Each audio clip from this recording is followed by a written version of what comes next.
America की कैद में वेनेजुएला के राष्ट्रपति निकोलस मादुरो, सिर्फ 5 घंटे का ऑपरेशन और उसमें भी 30 मिनट का फाइनल असॉल्ट। अमेरिकी सेना का यह ऑपरेशन पूरे वर्ल्ड मीडिया के टॉप हेडलाइंस में है। अमेरिका ने यह ऑपरेशन कैसे प्लान किया, एक देश में घुसकर सिर्फ कुछ मिनटों में ही राष्ट्रपति को कैसे उठा लिया, आज की इस रिपोर्ट में डिटेल में आप ये समझिए।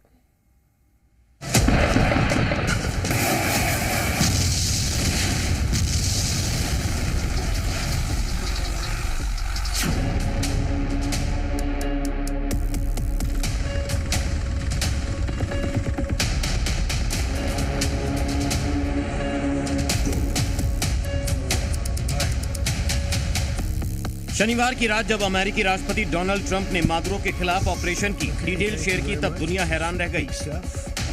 आखिर 30 मिनट के ऑपरेशन में कैसे एक प्रेसिडेंशियल हाउस में घुसकर एक राष्ट्रपति को उठा लिया गया बिना किसी प्रतिरोध या हिंसा के। In an operation known as Midnight Hammer, all perfectly executed and done. No nation in the world could achieve what America achieved yesterday, or frankly in just a short period of time. All Venezuelan military capacities were rendered powerless as the men and women of our military, working with U.S. law enforcement, successfully captured Maduro in the dead of night. It was dark.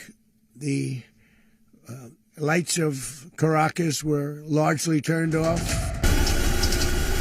जैसा कि Trump बता रहे हैं, अमेरिकी सेना की ये strike इतनी सर्जिकल यानी सटीक थी कि राष्ट्रपति भवन में मौजूद निकोलस मादुरो और उनकी सिक्योरिटी को संभलने तक का मौका नहीं मिला। उसकी सीक्रेट डिटेल कुछ ऐसी है। वेनेजुएला के आसमान में 150 एयरक्राफ्ट और ड्रोन, हवा से जमीन और समुद्र तक चप्पे चप्पे की पूरी मैपिंग, सैटेलाइट के जरिए मादुरो के सेफ हाउस का सटीक नक्शा। रात के ठीक 2:01 पर अमेरिकी सेना की स्पेशल डेल्टा टीम राजधानी कराकास में उतरी। तब निकोलस मादुरो अपनी पत्नी के साथ प्रेसिडेंशियल हाउस में थे। कराकास में एक्टिव अमेरिकी एजेंसियों ने पहले शहर की बिजली आपूर्ति ठप की। हर तरफ अंधेरा छा गया और इसी अंधेरे में डेल्टा टीम ने मादुरो के सेफ हाउस पर धावा बोल दिया।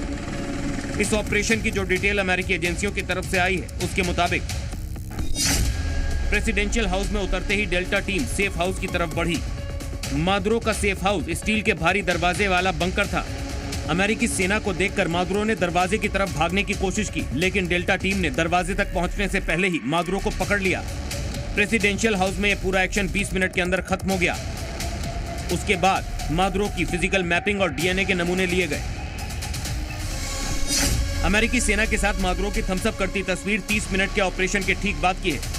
ये वो तस्वीर है जिसे सच करने के लिए ट्रंप ने अपनी सेना की पूरी ताकत का इस्तेमाल किया। Late last night and early today, at my direction, the United States Armed Forces conducted an extraordinary military operation in the capital of Venezuela. Overwhelming American military power, air, land, and sea, was used to launch a spectacular assault, and it was an assault like people have not seen since World War II. It was a force against a heavily fortified military fortress in the heart of Caracas. Donald Trump ने यह भी कहा, Maduro की गिरफ्तारी के बाद उन्हें अंदेशा था कि वेनेजुएला की सेना प्रतिरोध करेगी। इसके लिए दूसरे राउंड के ऑपरेशन की भी तैयारी पूरी थी। वो तैयारी कैसी थी, इसकी झलक आप इस रेयर वीडियो में समझ सकते हैं।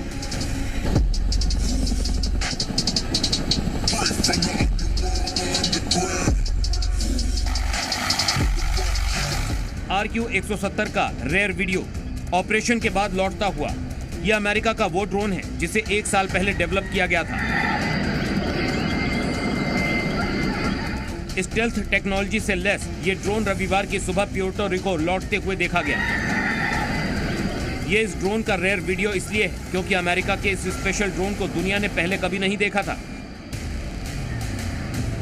इस ड्रोन की वापसी बता रही है कि काराकस में अमेरिकी ऑपरेशन को सपोर्ट देने के लिए कैसी तैयारी की गई थी। ट्रंप ने कहा भी, हम तो अगले राउंड के लिए भी तैयार थे, लेकिन पहला ही राउंड इतना शक्तिशाली था कि वेनेजुएला की सेना ने हथियार डाल दिए। ब्यूरो रिपोर्ट, जी मीडिया।